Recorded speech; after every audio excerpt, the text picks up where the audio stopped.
All right, I got this theory I want to share. It's on my mind, and it's about a basic theory on psychology.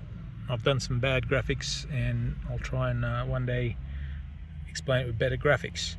So it's a fundamental theory of psychology. It applies to all sorts of things, from individual mental health to geopolitics, anything that involves psychology. I want to do a video about the relevance of AI, or the role of AI in a future society, where AI will fit in and where it won't. So the theory is that there are three brains in your head. Maybe we'll look at that one first. That's a brain, and there's three parts of the brain. The first part of the brain is represented with a dollar sign, is the guts, and that is a reptilian brain that comes from because reptiles have only got one brain, and it's that brain, and it's the kind of brain that goes grrr, where's the food at?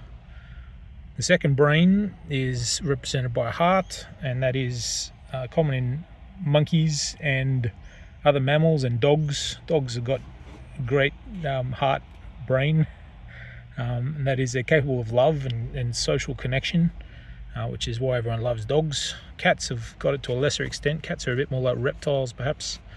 A bit less heart. But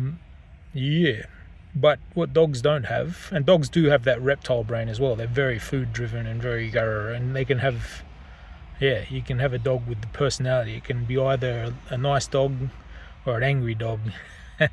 So they got those two brains. It's not one or the other, they've got two. But what they don't have is the ability to do mathematics. And the third brain, that is sort of ironically represented with a light bulb, is the frontal brain, which is unique to humans, and it's where we do maths. It's where we think about abstract ideas. And some people have got it more than others. And so in a human, these represent personalities. If you're familiar with the Enneagram, that goes 2 layers deep. It goes 2 layers deep, where you have a subconscious and a conscious, and then your Enneagram type. Where the type 9s come from a thinking brain to a guts brain. Type 3s go from a guts. They're naturally, subconsciously hardworking, but they're very socially minded, and then that projects to quite being a bit nerdy, but it's sort of superficial nerdiness. Type 6s come from the heart brain. They care about people. Anyway, you can look up, but the subconscious to conscious, one brain to another. The type 8s are just all guts. Type 2s are just all heart. Type 5s are just all head, in my estimation. And then you got, what else? You got type 4s. Type 4s are naturally subconsciously thinking, subconscious head to the heart, so they get very artistic. They think a lot about their feelings and self-expression. Type 7s are guts to the head, so they're always busy, always doing stuff, getting into trouble, but then they're thinking about things that they want to do that are going to be fun, positive energy. So that's 1, 2, 3. Anyway, that's most of them. And then the type 1s are naturally very caring, and then they get quite aggressive in the conscious. That's why they're so politically active, but it's based on left-wing politics. It's based on feelings and emotion, and there's no head involved. But they try and think a lot. They try and be very rational, but they're not very good at it. So and so this is a little stick figure. That's everyone's got a guts brain. It's in the midbrain. They've got a heart brain that is on the sides of their head, and they got a frontal brain. There's also a dimension element to it, where the guts brain is one-dimensional, like that dollar sign. Got to get it. Got to get food. Got to get money. Aggressive and single focus, which is a very powerful thing. The heart brain is a two-dimensional brain. You're working together. But if you're all heart, you just care about the people beside you. It's lateral. And then, on that lateral sort of two-dimensional thinking, it's easy to draw a line and have an us versus them, so it gets quite a zero-sum theory. So you get trapped in that zero-sum thinking. But the real creative brain, when you start thinking about everything, is if that's all you got, you can get stuck just thinking all the time and never doing anything about it. So there's guts, there's heart, and there's head. Right. Did I mention Freud? Anyway, I want to do another video about how this relates to geopolitics, and we've got currently a war in the Middle East, and the different religions which might be contentious, and the role of AI. And I guess I'll touch on that briefly. So down here on the bottom, I've got a disconnection because I think that the limbic brain doesn't really connect very well with the rational frontal brain, the thinking brain, or the head brain. I think they both connect through the guts, and I think that's pretty apparent by the way left-wing people and people like on the ones who are really in their feelings, thinking about fairness and it's not fair, they really can't even conceive that there might be a win-win. They really turn their brains off, and so they're so stupid. Left-wing politics is really dumb because there's just no connection, and they look at ideas and they just get offended and say, that's everything's right-wing, everything's far extreme right, and they can't.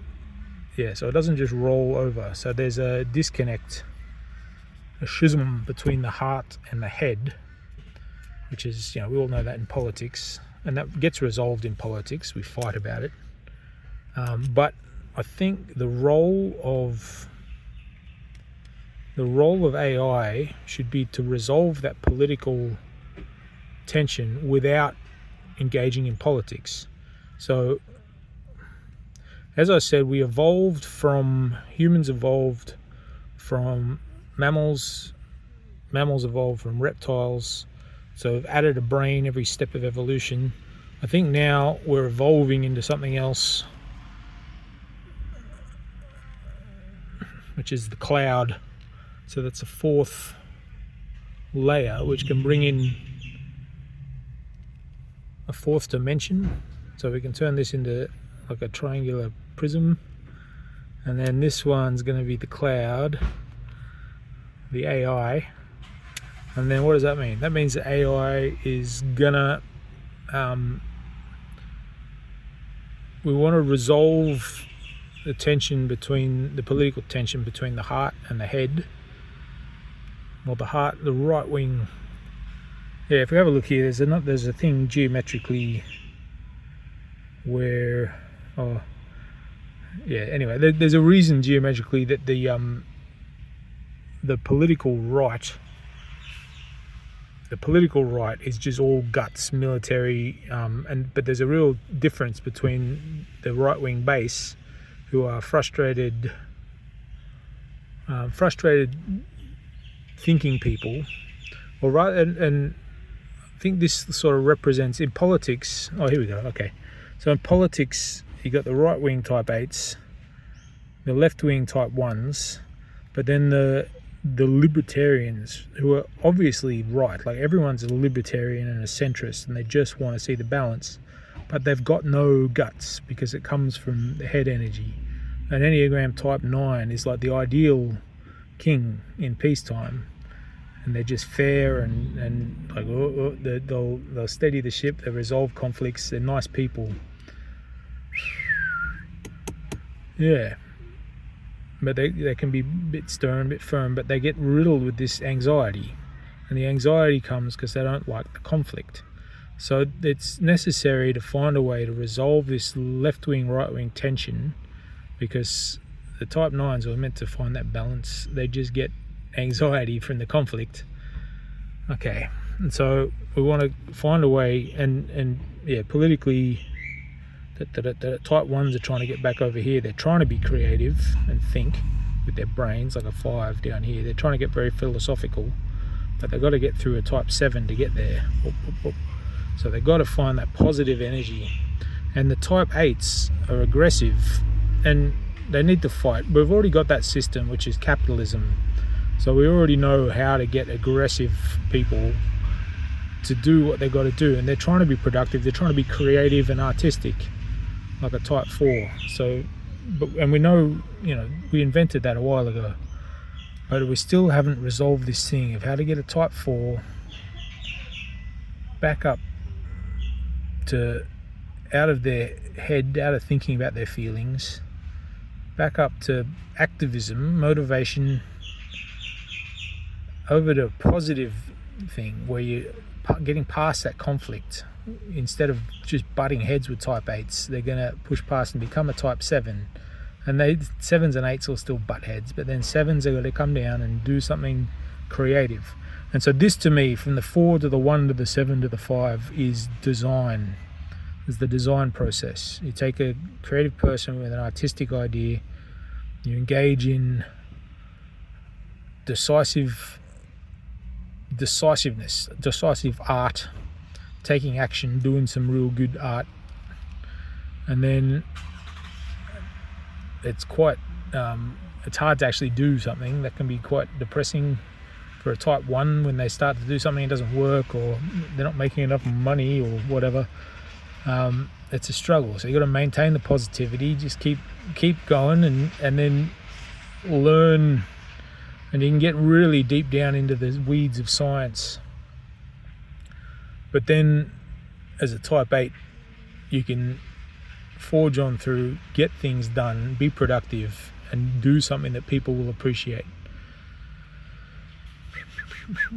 So in order, you can see how these patterns clash up here in the political, and it comes a stalemate. They butt heads, the political types, 1s and 8s. And so if we can add a 4th brain to we can use that, then this is the role of AI, represented by the cloud. The role of AI is going to be, while these guys are being productive and going around this way, these guys are going to go back up and over. And so the role of the cloud in society as a 4th layer of our brain, the role of the cloud is to engage people in a design process instead of politics. So to reset people, get people back into work, into doing something productive without fighting, without activism. Left-wing people should not be engaging in politics because they're so fucking stupid. That's it. Left-wing people should not be engaging in politics. They should be engaging in a design process. And so that is what the future of work should be. If robots are going to take people's jobs, if government employees are going to get fired and made redundant, it's good thing for them to do is to go to a local design studio, engage in a design course, and that should be the future of work. Do something positive without butting heads with the political types, or with the people who are already doing something positive, the people who already figured out what they've got to do and how to do it, what they're trying to do, and then how to do it. That's the endgame. It's like, who am I? What am I trying to do? And then you go up to type 8 and like, right, I'm doing it.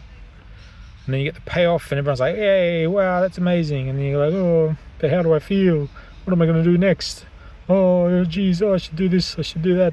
Oh, but no one cares. Oh, just keep it positive. Just do something positive. Yay. Okay, well, but how do I do it? Just do it. And this is type 7 is just do it. And type 5 is, but how do I do it? And then type 8 is, right, I'm doing it. So that design process, trying to get type 1s to stop butting heads with type 8s, stop trying to stop type 8s from doing whatever type 8s are doing, and to get them engaged in figuring out what they're going to do. All right, so that's my future work idea, which was the future of work should be people the future of work should be people engaging in a design process, and then that's the future of work. And then the role of AI is going to be to streamline that design process, to lead people, as opposed to being used for marketing, because marketing is like controlling people and pushing them back up into being consumers, and pushing back up into the and that's what OpenAI seems to be focused on, is pushing people into being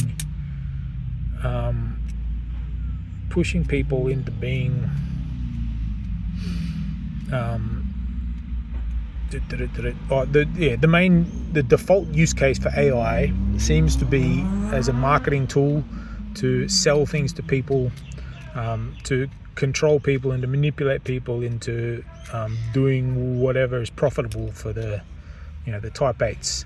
So it's working on this arc here, but it's a negative thing. It's pushing people back up there, which is normal type 8s. They want to use a new technology, but it's very immoral for type 8s to be trying to manipulate their customers. And that's when they get into government. That's what happens with big pharma, is that they when you're selling addictive drugs to people, you're manipulating the people, you're manipulating the customer instead of focusing on the quality of the product. Any addictive product, or any product that is where you've got too much opportunity to manipulate the customer's emotions, including anything to do with healthcare, anything to do with education. These are problematic things for the right wing to be involved with. They are left-wing things, and they need to be, there's positive things that can be done with all of them. The right wing's so motivated, the left wing's too busy fighting the right wing on everything, whereas the left wing needs to be humble, it needs to avoid conflict, and it needs to engage in this fourth dimensional thing, where it's just add the third dimension to the diagram, where you're avoiding the conflict, coming back up the other way, and getting into figuring out what you're going to do and how to do it, instead of butting heads. And because getting involved in politics just crashes everything back down to stupid, destructive war. And if you want to, and I want to get into the religion thing, but I might save that for another video. All right. What do you think? I'm just going to upload this, and I'll try and do a better quality one later. Lol.